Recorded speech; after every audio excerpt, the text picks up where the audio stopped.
What's going on, everyone? So welcome to my latest video. This is part of a series where I focus on all the Academy Award Best Picture nominees of a certain year and rank them from worst to best. If you've seen all the other videos I've done 2022, this video I'm filming on February 3rd of 2024, but it probably won't be coming out until sometime in the middle of 2025. But I am very excited to say that I've seen all 10 of these Best Picture nominees, so I'll be ranking them from 10 to 1, with, of course, 1 being my favorite Best Picture nominee. And again, as always, I am curious to see your ranking of the 2023 Academy Award Best Picture nominees in the comment section down below. But guys, enough exposition. Let's get started. So kicking things off, my number 10, we have Maestro. This was a mixed bag for me. I respect the technical aspects, Bradley Cooper's performance, but other than that, I just thought this was I personally would not have given it a Best Picture nomination, but that's just me. I do know some people that really admire this movie, but for me, that's why it's my number 10.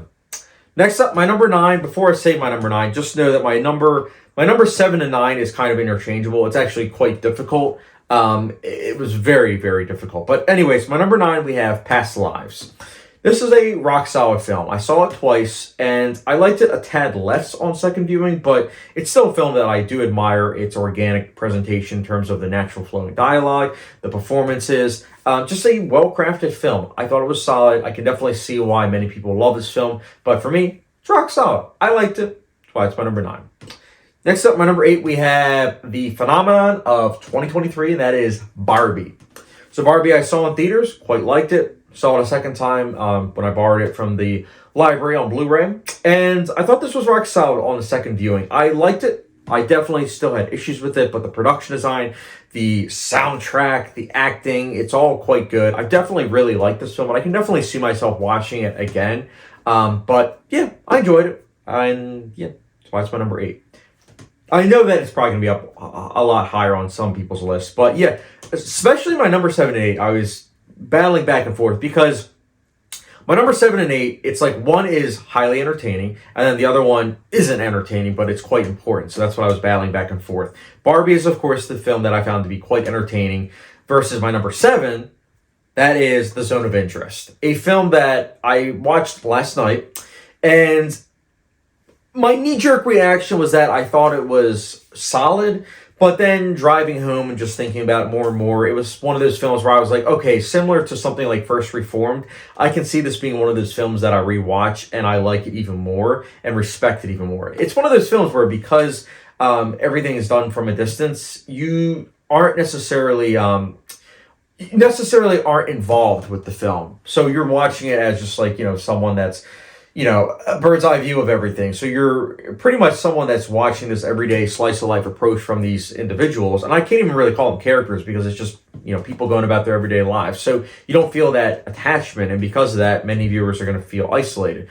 And I get that. And honestly, I kind of felt that too. But it's also one of those films because everything is intentional. It's one of those things I really can't criticize it for. And again, I think that on second viewing, I do think that all those things, especially now that I know to expect that, I think I'll be able to appreciate those, those things that were intentional by the director. So one of those films that I can definitely see why some people will have it in their top 3, but I can also understand why some people might have it as their number 9 or 10 in terms of this ranking. So as you can see, I'm somewhere in the middle. I definitely respect this film.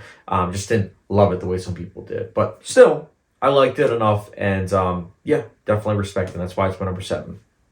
Next up, my number 6, we have American Fiction. Saw this twice in theaters. I liked this film. It's a really good blending of comedy and drama. It's definitely a film that, it's a shame that it hasn't really been building traction, at least as of the filming of this video, in terms of audiences, because I think that audiences, if they actually gave this film a chance, I think they would really dig it, because it does a really good job of, like I said, blending comedy and drama, and it's also really well acted. Jeffrey Wright's performance in particular is great. I mean, I've always been a fan of his. I own all 4 seasons of Westworld. He's great as Bernard in that series. It's an overall very well acted film. And at the same time, what I especially like about American Fiction is the ending. It kind of sidesteps cliches of what you would expect the ending to be. And I do think that it's ambitious. It's a swing for the fence. And for me, it was a home run. Not a great film, but definitely a film that I thought was quite good. And yeah, that's why it's my number 6. And next up, my number 5, we have The Holdovers. Holy cow, what a great film. This is another blending of comedy and drama that's seamlessly done. Very well acted. I love the three main performances. They are fantastic and they have great chemistry. Love the cinematography. It gives a throwback to like the 1970s, as well as the costume design, the production design, the makeup. Just a very well put together film that I can definitely see being a future holiday classic. Just a great film. American Fiction does a great job of blending comedy and drama, but in my opinion, The Holdovers perfects it, and that's why it's one of my favorite films of 2023, and it's higher up on the list.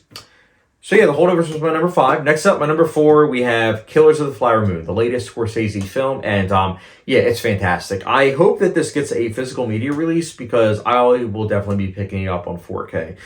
Truly a phenomenal film. It is very important. It's very well acted. It's well shot, well edited. The 3.5-hour runtime does, in my opinion, fly by, and it's very meticulous in terms of how it really crafts this world that was, from almost 100 years ago. And again, it's a very important film. Everyone needs to experience this film at least once, similar to like The Zone of Interest. So highly recommend Killers of the Flower Moon. So that was my number 4. Next up, my number 3, we have Anatomy of a Fall. So this is a film I saw in theaters in November, so 4 months ago. I am planning to rewatch this to show actually my spouse because she hasn't seen it yet. And Anatomy of a Fall is a really well done and crafted, thought-provoking film. Very well acted too. It's one of those films that it's a procedural courtroom drama that really paints things in a gray matter. It's not black and white. It's not cut and dry. It's one of those films where it challenges viewers, and I really appreciate and respect that. That's why I have this higher up on the list, because it's one of those films that I love it when a film challenges viewers, and I definitely felt that watching this film. Highly recommend this film. One of my favorite films of 2023, and I'm very happy that I got a Best Picture nomination. I predicted the 2023 Academy Award Best Picture nominees, and in that, I said that I don't know if this is going to get a Best Picture nomination, but I said that I hope that it does, and I'm glad that it did, because as you see, I love this film. That's why it was my number 3. Next up, my number 2, this is a film that if it wins Best Picture, I would be shocked, but at the same time, would also be very happy, because my number 1 and 2 are almost interchangeable. My number 2, we have Poor Things. Man, I can't wait until this comes out in Blu-ray and 4K, because I already want to rewatch this film.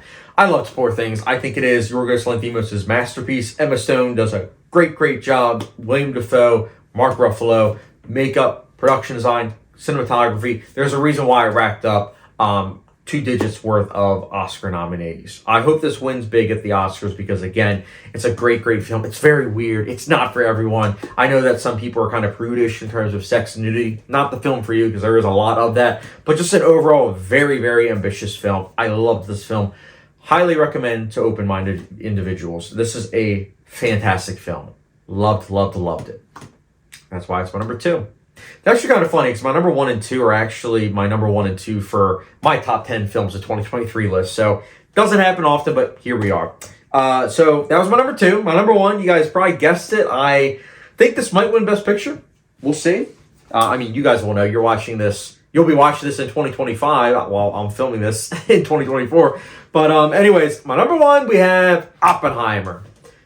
Such a great film. Last weekend, I watched it for a 4th time, and holy cow. It was fantastic the 2 times I saw it in theaters, but the 2 times I've seen it on 4K, magnificent. Truly an incredible film. Christopher Nolan really outdid himself. Feels like The Social Network. It feels like JFK, and I mean that in the best of ways. Just truly one of a kind. Great film. And like I said, I'm filming this in February of 2024. So I do hope this wins Best Picture. But again, if Poor Things does manage to win, I would also be happy. Both of these films I think are masterpieces. And yeah, that's why Oppenheimer is my number 1. But yeah, guys, that is my ranking for the 2023 Academy Award Best Picture nominees. Let me know your ranking of the 2023 Academy Award Best Picture nominees in the comment section down below. As well as, thank you very much for watching. Up the subscription, notification bell. Follow me on Letterboxd, and I'll catch you guys later.